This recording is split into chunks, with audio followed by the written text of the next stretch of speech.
La independencia de Panamá fue el proceso emancipador desarrollado entre el 10 y el 28 de noviembre de 1821 por el cual Panamá rompe los lazos coloniales que existían entre su territorio y el Imperio Español, dando así término a 321 años de vida colonial. El movimiento panameño de independencia de la corona española se inicia el 10 de noviembre de 1821 con la independencia de la Villa de los Santos dirigido por Segundo Villarreal, la cual contó con el respaldo de otras poblaciones como Nata de los Caballeros, Penonomé, Ucu y Parita. Se proclama finalmente la independencia de Panamá el 28 de noviembre de 1821, y acto seguido, decide de manera voluntaria unirse a la Gran Colombia presidida por Simón Bolívar. En Panamá, al igual que muchas naciones americanas, comenzaron a surgir ideas revolucionarias e independentistas, que eran la respuesta de una serie de inconformidades que el pueblo fue acumulando que fueron dando paulatinamente en todo el continente. Entre ellas están el abuso continuo de los gobernantes de turno, que fueron los causantes de la grave situación económica del Istmo, debido a las grandes restricciones que imponía España, lo que llevó a una lamentable miseria. La Feria de Portobelo, cuya última versión en 1748 debilitó el papel transitivista del Istmo, causando la crisis económica que llevó al despoblamiento de las ciudades comerciales y al tránsito hacia el interior. La Revolución Francesa, que representó una extraordinaria muestra de democracia, al abolirse la monarquía vigente y eliminarse todas las bases económicas y sociales que con ella funcionaban e implantarse una nueva forma de sociedad, la República. De igual forma impusieron la proclama de los derechos del hombre en lo referente a libertad, igualdad y fraternidad. El notable debilitamiento de España a causa de las invasiones de Napoleón, lo que originó los primeros movimientos independentistas. Con la invasión de Napoleón Bonaparte a España en 1808, se debilitó la corona española, lo que provocó los diferentes procesos independentistas en América. El surgimiento de Napoleón Bonaparte es fundamental. Su intervención en España, las abdicaciones de Carlos IV y Fernando VII, la entrega del trono español a su hermano José, que reinó en España y las Indias con el título de José I. La promulgación del Estatuto de Bayona en 1808, que reconocía la autonomía de las provincias americanas del dominio español. Sus pretensiones de reinar sobre aquellos inmensos territorios, cuyos habitantes nunca quisieron aceptar los planes y designios del emperador, son elementos básicos para entender los movimientos de emancipación y las guerras hispanoamericanas por su independencia. El surgimiento de líderes de la talla de Simón Bolívar, José de San Martín, Francisco Miranda y muchos otros, que comenzaron a plasmar las ideas revolucionarias que surgían de las sociedades subyugadas por la monarquía establecida en América, libertándolas y proclamando nuevas repúblicas libres e independientes. La Declaración de Independencia de los Estados Unidos, la cual estableció un gobierno democrático, suceso que para las otras naciones subyugadas fue una circunstancia decisiva para su independencia. Las independencias o procesos independentistas dados en esa misma época en el sur de América. El surgimiento del primer periódico de la historia de Panamá, La Miscelánea del Istmo, el cual comenzaba a divulgar las opiniones políticas de diversos personajes revolucionarios que iban en contra del régimen español establecido en Panamá y también de los diferentes movimientos independentistas de América. La circunstancia de que Juan de la Cruz Murgeonechet viajó en octubre de 1821 al Ecuador para combatir a los rebeldes independentistas y mientras duraba su ausencia, el mando del gobierno del Istmo de Panamá lo encargó al militar panameño José de Fábrega, que en ese momento desempeñaba como gobernador de Veraguas. Este incidente fue decisivo en las pretensiones independentistas de la Villa de los Santos y Panamá. Pero sin duda alguna, la razón más importante que produjo la independencia de Panamá fueron los hechos del 10 de noviembre de 1821, y es que el grito de independencia de la Villa de los Santos aceleró de manera decisiva el proceso independentista de Panamá. A diferencia de las demás colonias, Panamá fue una colonia fiel a la corona española debido al comercio. A comienzos del siglo XIX, la postrada economía del Istmo se reactivó, a causa de las medidas tomadas por España, la cual le dio autorización al comercio con posesiones extranjeras en el Caribe. En 1808 el gobernador Juan Antonio de la Mata abrió el río Chagres a las transacciones mercantiles con Jamaica y pronto Portobelo se sumó a tales actividades. No se hizo esperar el aumento del contrabando y la rápida obtención de ganancias por parte de los comerciantes locales. Estos, ante la invasión de Napoleón Bonaparte en la península ibérica, enviaron fuertes donativos en dinero y especies a las juntas que luchaban contra tal imposición en el trono español. Tales gestos de lealtad de los criollos panameños hacia la corona española y a Fernando VII, no se circunscribieron en el ámbito europeo. También existieron los donativos patrióticos para contribuir a la sofocación de las revueltas independentistas en Hispanoamérica y en especial con el restablecimiento del virreinato en Panamá. Mientras el virrey Benito Pérez obtenía fuertes contribuciones de los mercaderes locales, ignoraba el desmedido contrabando procedente de Jamaica y ampliaba el comercio de los ismeños con los lejanos puertos del Pacífico mexicano. Dio, además, su aprobación para que en Panamá se creara un tribunal de consulado con jurisdicción propia, aunque tal proyecto no prosperó por la intervención de la Real Audiencia y el desinterés de las autoridades metropolitanas. Desde entonces, Panamá pasó a ser el bastión realista y punto de envío de tropas españolas para la sofocación de los rebeldes independentistas en América del Sur. Por otro lado, al estar cerrada la ruta por el Cabo de Hornos por las fuerzas patriotas del sur de América, nuevamente cobró vida el tránsito de mercadería por Panamá. Sin embargo, para el año de 1814, con la intensificación de las batallas por la independencia, la corona española ordenó la cancelación del libre comercio con Sudamérica.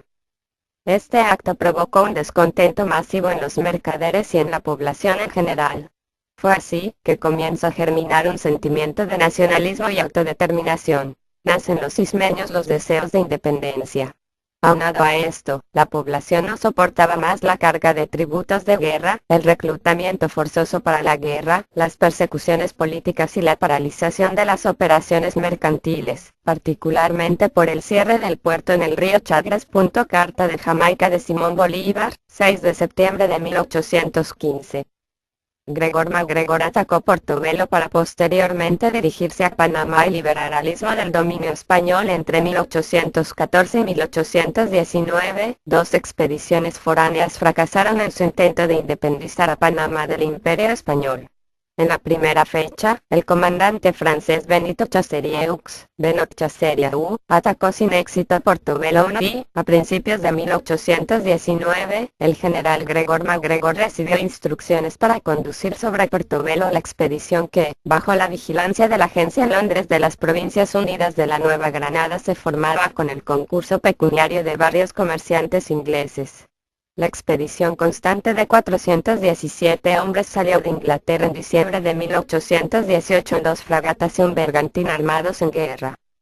Después de tocar en Santo Domingo y en los cayos de San Luis, tomó la isla de San Andrés, de donde enderezó rumbo al continente poniéndose a la vista de Chagres el 8 de abril de 1819. Continuando rumbo al oriente, la escuadrilla echó a andar en la ensenada de Buenaventura el día siguiente, desembarcando sin dificultad 300 hombres que, bajo el mando del doctor Juan Elías López de Tagle, emprendieron la marcha sobre Portobelo, arrollando las avanzadas españolas en el camino y tomando posiciones dominantes cerca del castillo de Santiago. A la mañana siguiente se disponía MacGregor a iniciar el ataque sobre la fortaleza. Supo que el gobernador, Juan M. Van Hersch, con la guarnición había abandonado durante la noche la plaza, circunstancia que le permitió entrar en la ciudad sin ninguna oposición. MacGregor organizó inmediatamente el gobierno civil de la provincia, a cuyo frente puso al doctor López y al doctor José Joaquín Vargas, ambos emigrados granadinos, en tanto que el elemento militar se ocupaba en alistar bajo las banderas de la independencia un cuerpo de voluntarios portobeleños que debía servir de vanguardia en la campaña que se preparaba sobre Panamá. La toma de Portobelo causó en Panamá distintas emociones, pues agitó vivamente en unos la esperanza de otros triunfos sucesivos en pro de la causa independentista, y en otros, con la alarma consiguiente, el propósito de arrojar del territorio al invasor.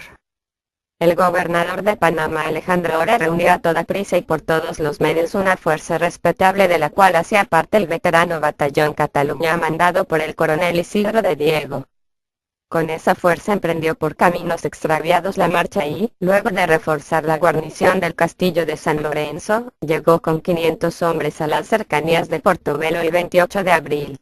Los ingleses estaban confiadamente entregados a los placeres y la orgía, habiéndose en pocos días relajado la disciplina en las filas, mermadas además por las enfermedades.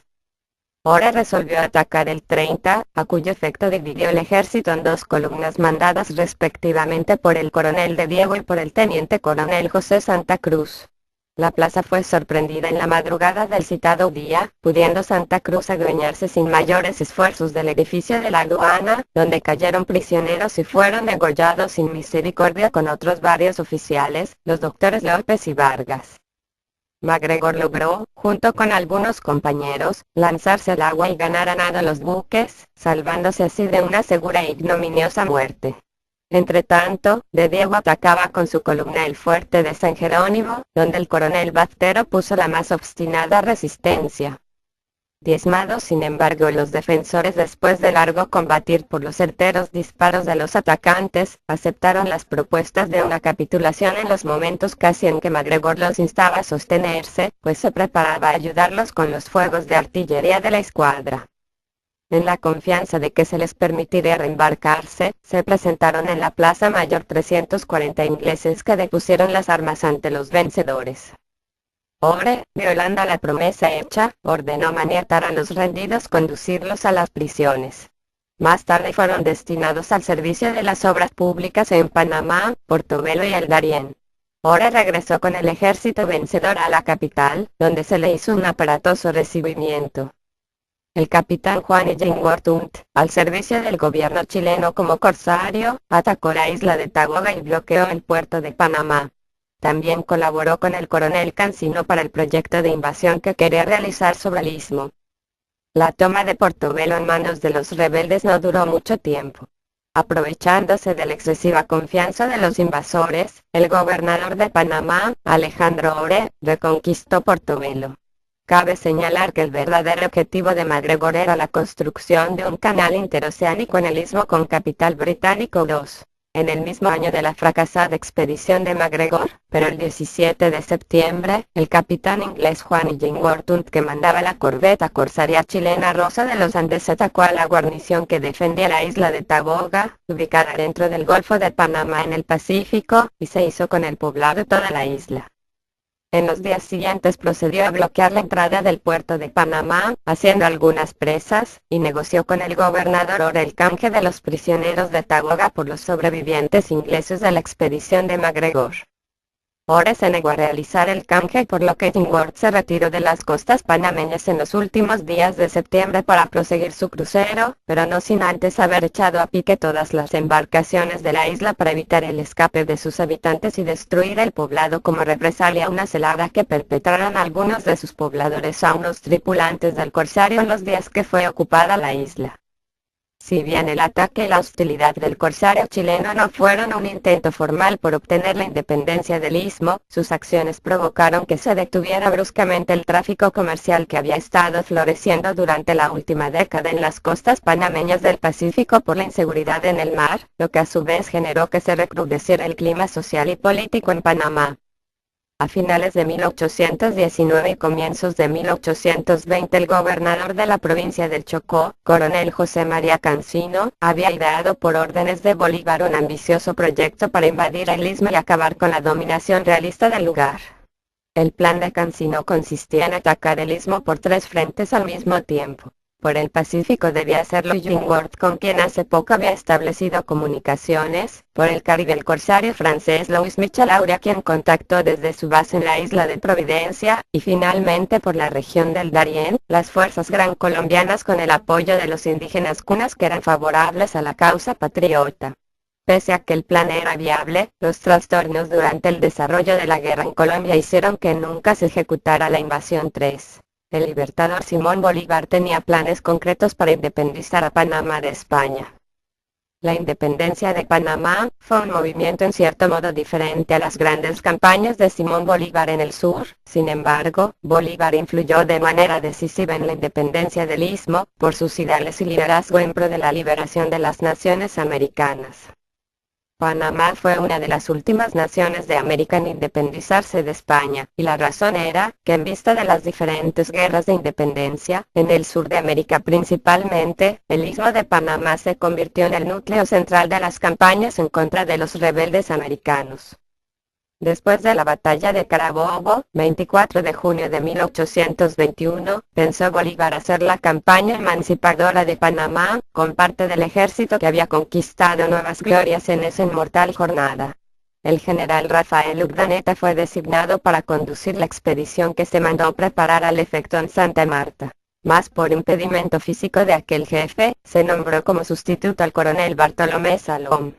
Cuando se activaban los preparativos de la empresa, surgieron algunas conmociones en Venezuela que obligaron a movilizar parte del ejército expedicionario. Y Bolívar, considerando la importancia de apoyar las operaciones que ejecutaba el general Antonio José de Sucre contra los realistas de Quito, desistió por el momento de sus proyectos sobre Panamá, para recomendarlos, sin embargo, al vicepresidente general Francisco de Paula Santander, cuando en diciembre del mismo año marchaba de Bogotá a incorporarse al ejército del sur que lo precedía.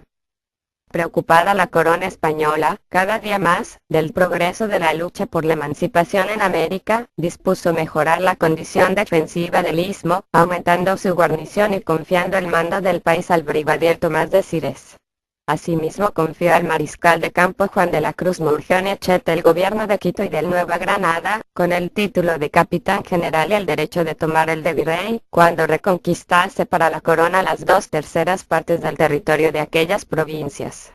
A mediados de agosto de 1821, llegó Murgeón a Panamá con alguna fuerza que sacó de Puerto Cabello, y desde luego puso sus esfuerzos en organizar una expedición militar para dirigirse al sur, a fin de contener el avance del ejército colombiano sobre Quito. Con este propósito, alistó en Panamá un contingente de tropas que había de reducir considerablemente la guarnición de la plaza. Exhausto, empero, el tesoro para sufragar los gastos de la expedición, echó a Murgeón manos de los fondos de las cofradías y de la iglesia en calidad de préstamo. Así pudo equipar aquella y salir con rumbo a la costa de Esmeralda el 22 de octubre del citado año. Primer grito de independencia. Artículo principal. Independencia de la Villa de los Santos. Coronel José de Fábrega,